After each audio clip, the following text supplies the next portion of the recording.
Gotta love that slide, man. This is Scott Chase, host of our Radio Ranch Cast. Here we go with another one this week. My cohort in crime joins us right now, Kelly McCoy. If you could slide on into the room here. Welcome aboard. We're glad to have you. Thank you. I was just in the green room back there eating all the M&Ms. Oh, which color? Don't tell me. I don't want to know. Surprise me sometime. Okay. Dodger, slide in here with us, and then we'll bring our special guest in today.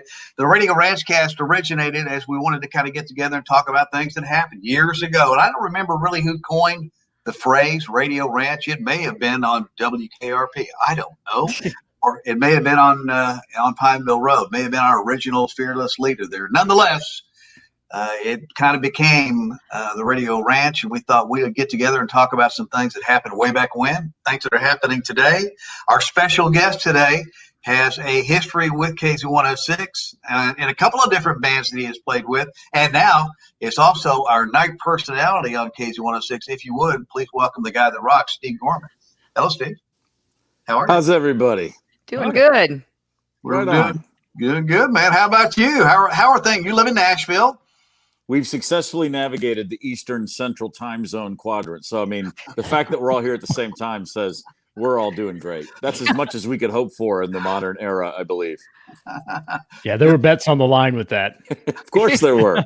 Oh, yeah. Yeah, I got to look at every email 3 times. Wait, 2, 3, 2. Hold on. Wait. Yeah. But we got through it. First of all, let me say how much we totally enjoyed you and your band in a place that's no longer in business, and that would be Songbirds when you guys played here. That was great. What I don't know, it's probably been 3 or 4 months ago at this point. Hard to believe that place has come and gone. Wonder where all those guitars will end up. They are in vaults somewhere, I'm sure. So a bunch of people with a lot of extra security measures have all those guitars. That is it's a real drag. I mean, I heard about that last month I say last month, and anything in the last 6 months can look like 5 minutes or 9 years ago. I heard about the closing whenever it happened, and it's a real bummer because what a special place that was. And I of course had every expectation of being back there this year, but obviously that like so many other things didn't quite work out the way we'd planned. We'll have to come up with another venue for you guys to come back and play. There will be a time sometime on the other side when we all get back out again. Have you practiced much? Have you hung out much? Or no? Well, we not practiced much. We're in touch all the time. Everybody's there's and we have a ton of new songs, and there's been a few get-togethers to put new songs together. We're actually doing a gig. We're going to stream a gig from a club here in town next week called The Basement.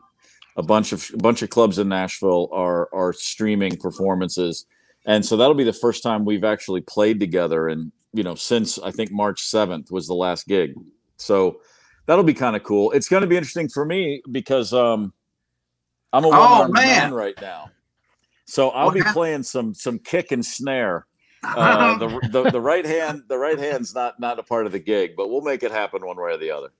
For those that are not familiar with a little bit of your background, along with being our night personality on KZ106, you're one of the original founding members of the Black Crowes, and we're out on the road with the Black Crowes for 20 years or so. Have a book that is out that tells some wonderful stories. Kelly and I have spoken about a number of different times about your relationship with the band and the Robinsons and things. And with Jimmy Page, by the way, today I wore one of our classic shirts from '08 that has Jimi Hendrix and has Jimmy Page up here, and of course you got to share some moments with not only Jimmy Page but other members of Led Zeppelin. How was that? Tell us a little bit about. I've talked enough. You talk. You're the talk.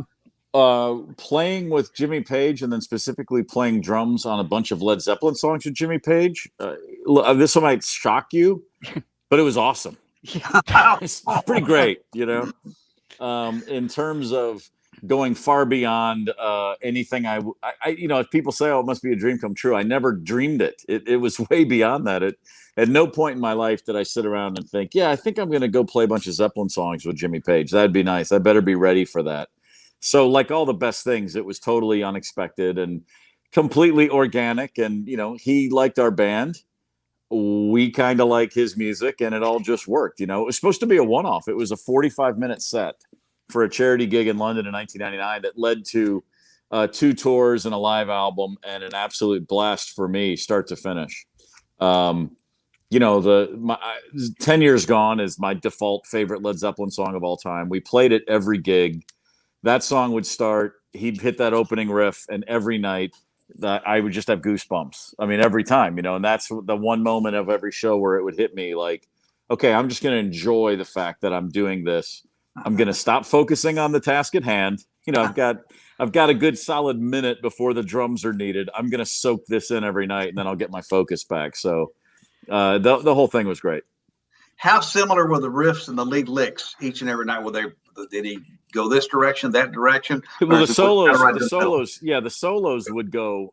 Everything always started in the same place, and then he would go off a little differently. We made it a point to learn the album versions of the songs. So we had the arrangements, generally speaking, were very consistent. But what he would do within his solos would go any direction he was feeling every night, and not only in where he took it musically, but the length. There were some nights when he would feel like, I think an extra 16 bars makes a lot of sense right now, and that's where we would go. To me, I felt often that I was just grabbing the tail of Superman's cape and holding on for dear life. You know what I mean?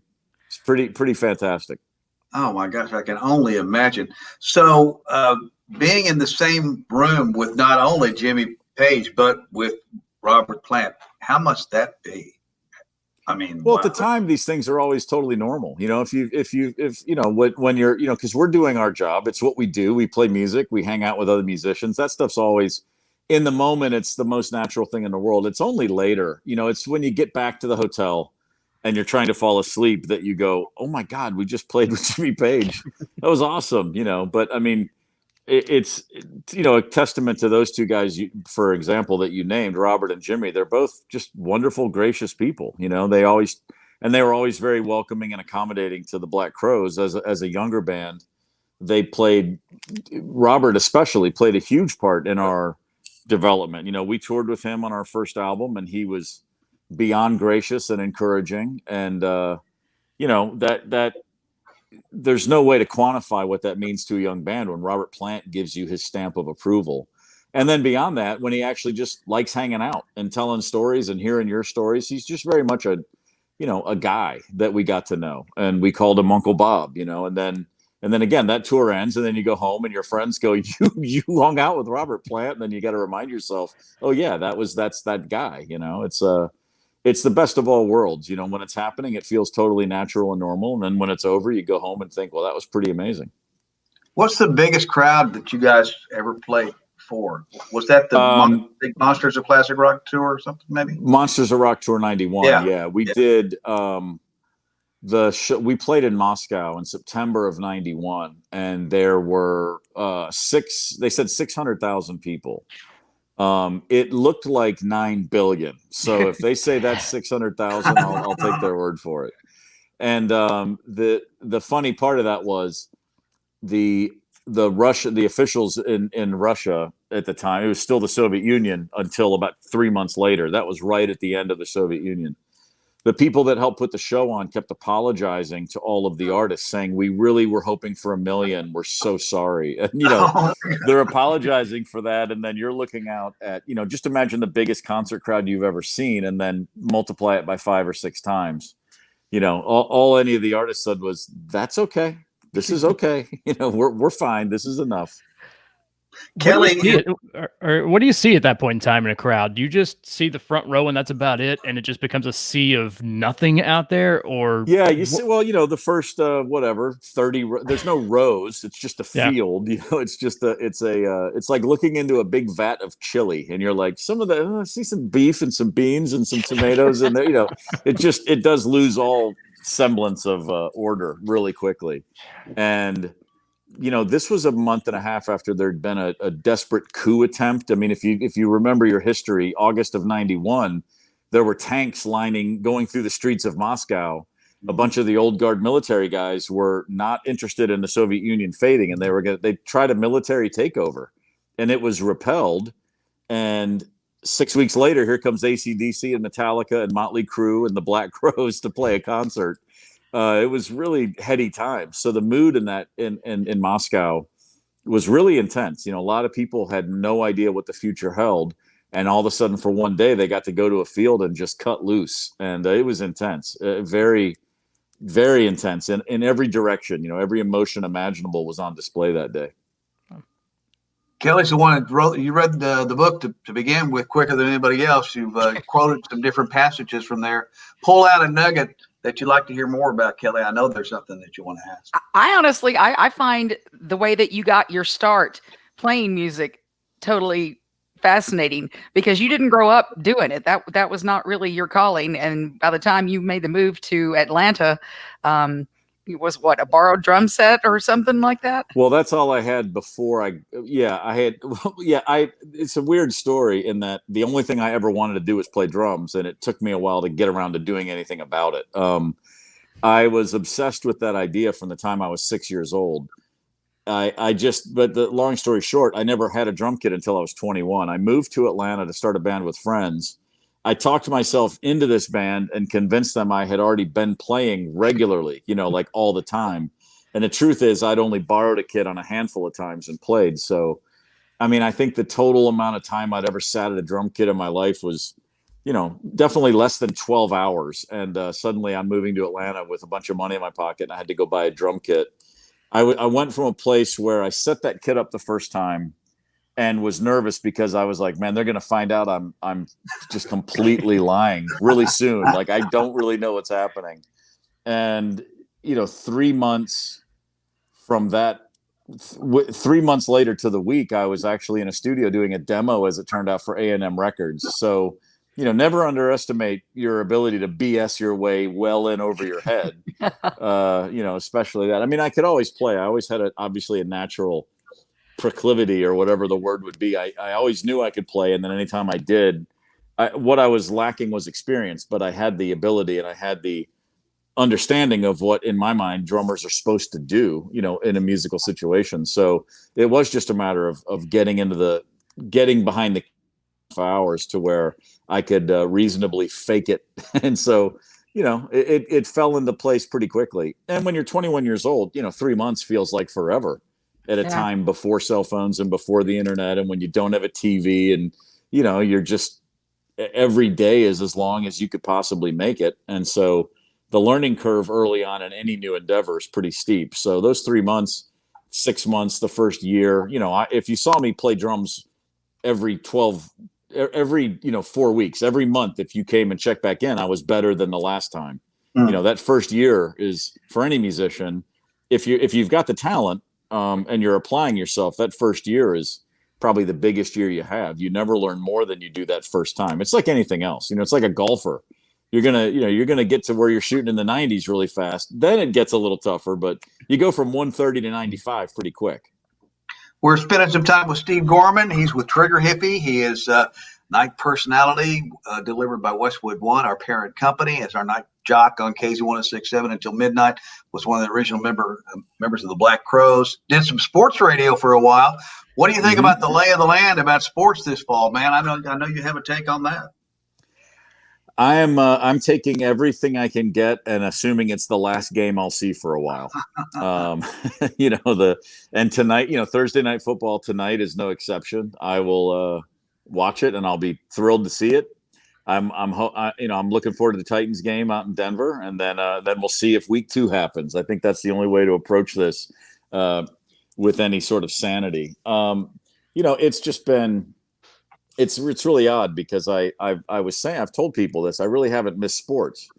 But then as soon as they started again, I realized, oh, wait, I've just been in denial about missing sports because I can't get enough of the NBA playoffs right now. And now with football starting, my son and I are just bouncing off the walls waiting for kickoff. So, but it's if anything, it's certainly beyond sports. I think I would hope that we're all appreciating how good we've had it for so long, and knowing that it will eventually get back to where we have things that we're all very used to. So I'm doing my best to focus on gratitude and appreciation for all of the various ways we've had to occupy our time up until this year. Man, how crazy. Dodgers is equally as big a sports fan as you are. I know. Yeah, and I'm glad Scott brought sports up a little bit, because if there's another love that you have, it is sports. And one of the things that I really am kind of jealous about, it's not so much being on stage and meeting Jimmy Page, it is, but a lot of it for me, a guy who grew up watching MTV in the late 80s, early 90s, you got to play in the Rock and Jock games on MTV. Yeah, baby. And those are like the coolest things that were happening. I mean, you would wait for the Rock and Jock games to come on, and you tell me about that experience and just being able to get out there and have some fun. Oh, it was awesome. I mean, I did that in '93. I played the basketball game, so I was 28 and still hanging on to the I still hadn't completely let go of the idea that the NBA would call me soon and realize they needed me. Still incredibly competitive at that age. I could still dunk then. I still had going. I went into that game literally thinking I was going to go out there and audition, if you will. I just wanted at least one NBA guy to say, "Hey, you got a good game, man." That's all I was hoping for. I didn't care at one whit over the other musicians or movie stars in that game. All I was trying to do was impress Gary Payton and Cliff Robinson and Rick Mahorn, and Kareem Abdul-Jabbar was there as a dunk contest judge. I just wanted those guys to not think I was a complete waste of space. So, it was just but it was a blast. That said, I enjoyed every second of that. I thought it was hilariously fun. And, I did win the 3-point shootout as well as take home co-MVP honors for the game. Nice. Now, the 3-point shootout, my biggest competition, I guess, was Flavor Flav. So it really wasn't a stacked deck, if you will. And it's hard to shoot threes with that giant clock you're hanging around your neck. So I had that going for me. And then if you remember, they had a 20-foot rim that was worth 25 points. I did take one shot at that. I had a layup, and instead of going for the easy bucket, I did try for the 25-point basket, and it rolled around the rim and came out. And of course, all I thought was I should have dunked. What the hell am I thinking? Like, I would have been the first rock guy to ever dunk on in the game, and I blew my opportunity. So, don't think I didn't still beat myself up afterwards. There was I didn't leave it quite all on the court like I had hoped.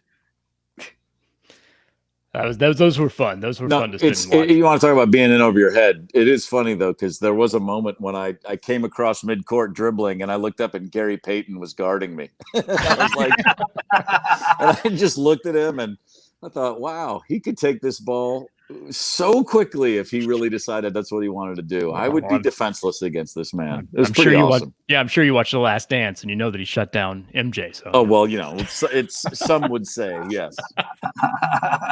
So your favorite drummer is Ringo Starr. He was in a band called the Beatles. They're from Liverpool. Oh, okay. Yeah, I'll have to look into them. Yeah. Yep, little 4-piece rock and roll combo from the '60s. And so you had a chance to spend some time with him. I have, yeah. We're best friends as far as I can tell. I don't know if he would agree with that, but I met Ringo in 2013, and we have actually maintained a bit of a friendship since. And last summer, I actually sat in with him up in Philadelphia. I played on his kit on Little Help from My Friends, and that was there's nothing that's going to ever mean more to me than that. And there's no possibility I could ever do something that would bring on the panic attack I had to swallow before that started. I was actually surprised. I can't remember feeling that nervous about anything in my entire life. I was totally fine all night knowing it was going to happen until right before it happened. And suddenly it sort of washed over me that I'm going to go sit on Ringo's drum kit and I'm going to go play Little Help from My Friends. And my heart was really racing. And I thought, oh, this is what people talk about when they describe panic attacks. Oh my God, what an inopportune time for this to happen. But as soon as I got to the kit, I was like, oh, you put a horse on the track, it's going to run. You know what I mean? I sat down. I was like, oh, wait, I know what I'm doing. Okay, this is great. So that was with the All-Star band? Who was in who was playing in the All-Star band? You remember at that time? Oh, yeah. Well, Greg Bissonette is the main drummer for everything. So he was sitting at his kit right next to me. Colin Hay from Men at Work, who's, by the way, fantastic. When the world comes back, he still tours all the time. He's such a great performer.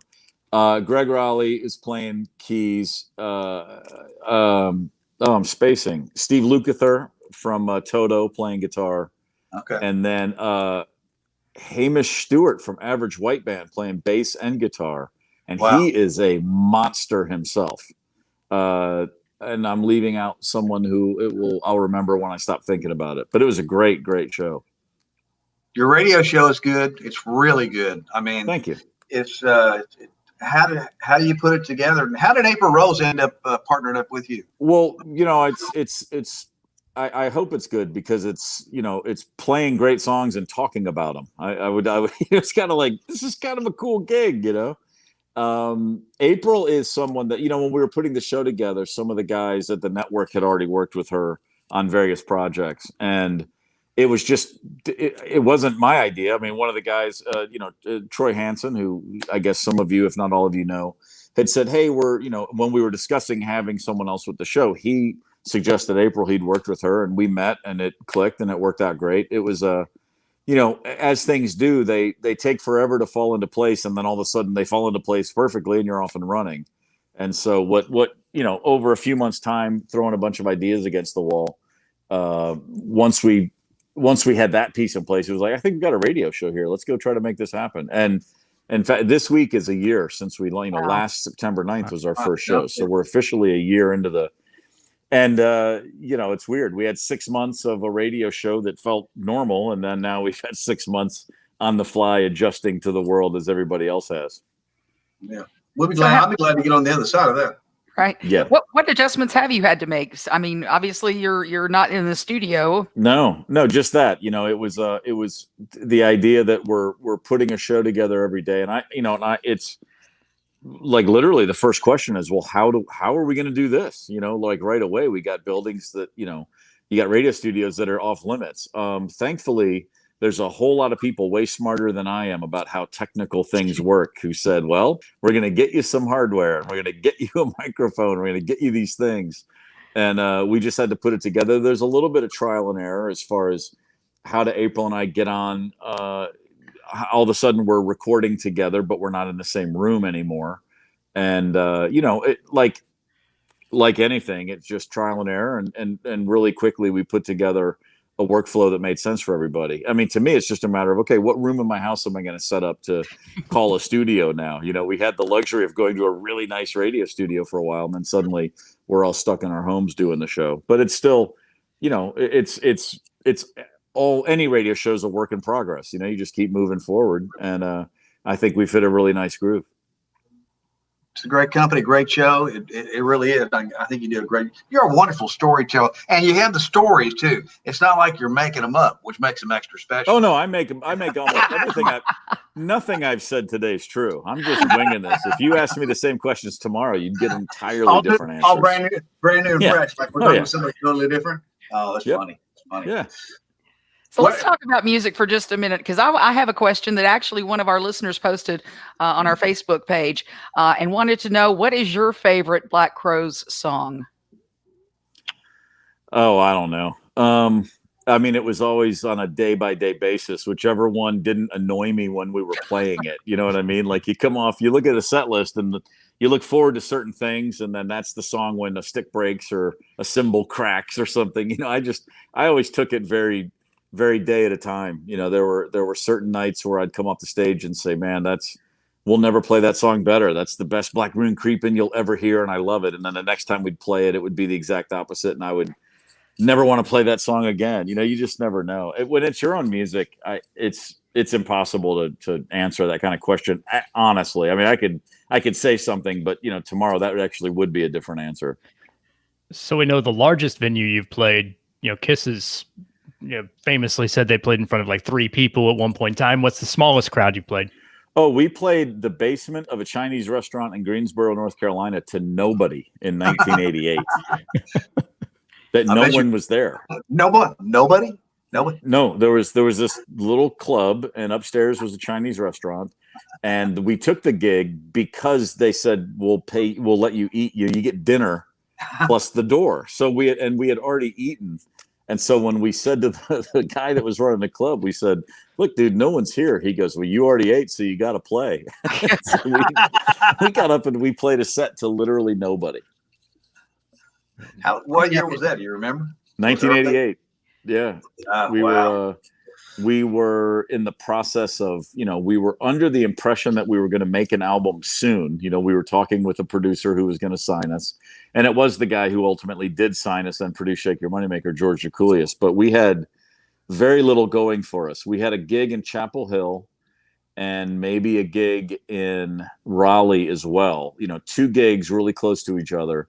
And then this was a Sunday night, and we were going to be driving back to Atlanta, and somebody found this gig for us. And since we were already heading that way anyway, we said, yeah, we'll do it.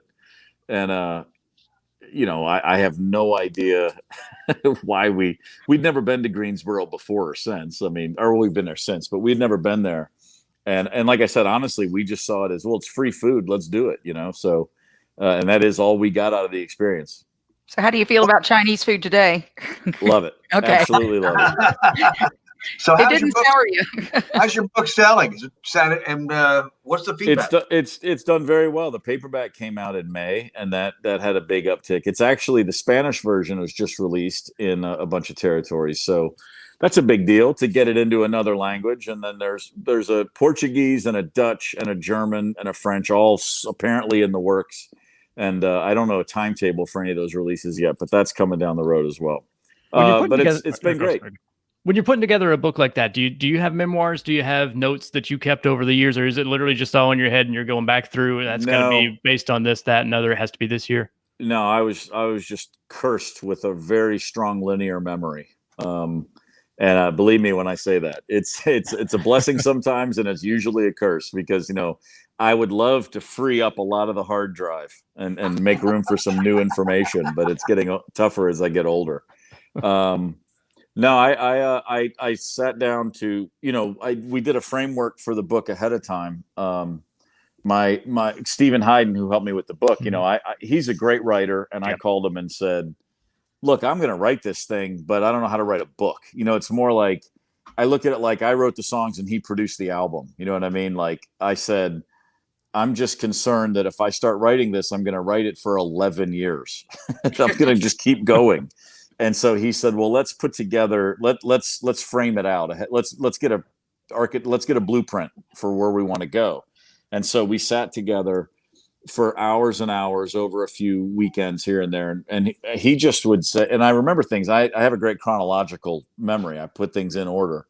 And so he just prompted me with questions, and he just rolled, a little digital recorder. And so we had hours and hours and hours of me just talking my way through the stories. And I wouldn't go all the way into them, but I would just say, well, okay, I moved to Atlanta in February of '87, and this happened and this happened and this happened. Then around March, I bought my kit, and I could literally just take you through each season, if not month, at least, part of every year.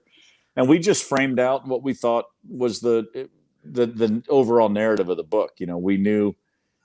We took the transcripts of my spoken word and just built out chapters that way. We just transcribed it into like we did the Cliff Notes, and then we wrote the book, if you will. We did it in reverse. And that way I would sit down. We agreed ahead of time on, okay, chapter 1 will go from here to here. Chapter 2 will be here to here. We had 40 chapters laid out with little bullet points for me to follow, like breadcrumbs for me to write to keep me going. And then there was a ton of stuff that I wrote that we hadn't done in that session, but that was at least, that I had parameters for every section of the book to write, my way through. It was kind of like slalom skiers. I knew where the next 2 poles were, and I would write there, and then I would cut back and write there. And, that was hugely beneficial. It was just a great way to go about it. Cause like I said, I could have written for like I said, if Stephen hadn't helped, it would have taken me 10 years and it would have been 7,000 pages long, and I'd still be knee deep in it right now. So thank God for Stephen Hayden. Well, thank goodness for you, man. I'm glad to have you as a part of the team, and congratulations on 1 year as thank you. Our nice personality on KZ106, and you're doing a great job. And you well, listen, I'm not saying this for any reason other than it's true. You guys are the gold star affiliate for Steve Gorman Rocks. I mean, within our world, if we tell any, in conversations we have about, if you're going to pull up any stream to listen to, it's like, no, go click on Chattanooga, man. They do it right. And it's been that way from the jump, and y'all's support has been very duly noted and greatly appreciated. So thank you all very much. Well, you're worth every minute of it. That's for sure. You're a good guy. Kelly, Dodger, have I missed anything? No. I mean, we could go on for hours, but I think Yeah. Steve's got, a show to get ready for. Yeah, you got Bigger name on the other line. Yeah. I've got to go stretch my arm and try to get it to work again. Can we ask what happened? Oh yeah. I thought I already said that. I had a torn bicep tendon. And so that required surgery, and now I'm it's about 3 months of rehab. So it's a little bit longer without a set of drumsticks in my hand that I would care to be dealing with. But if it's going to happen, it might as well happen this year. Yeah, no doubt. Yeah, Steve Gorman Rocks with Trigger Hippie on our team at KZ106, part of the Radio Ranch cast today, and glad to have you as a part of our Radio Ranch here in Chattanooga too, my friend. And cheers. People. Okay, we'll get together thanks, soon. guys. We're gonna get your band back in town, and so as quick as we can get that all put together, we will. Kelly, Dodger, appreciate it. Appreciate you spending some time with us today. We'll do it again next week. Radio Ranch Cast, our weekly video podcast here from KZ106. Have a great day.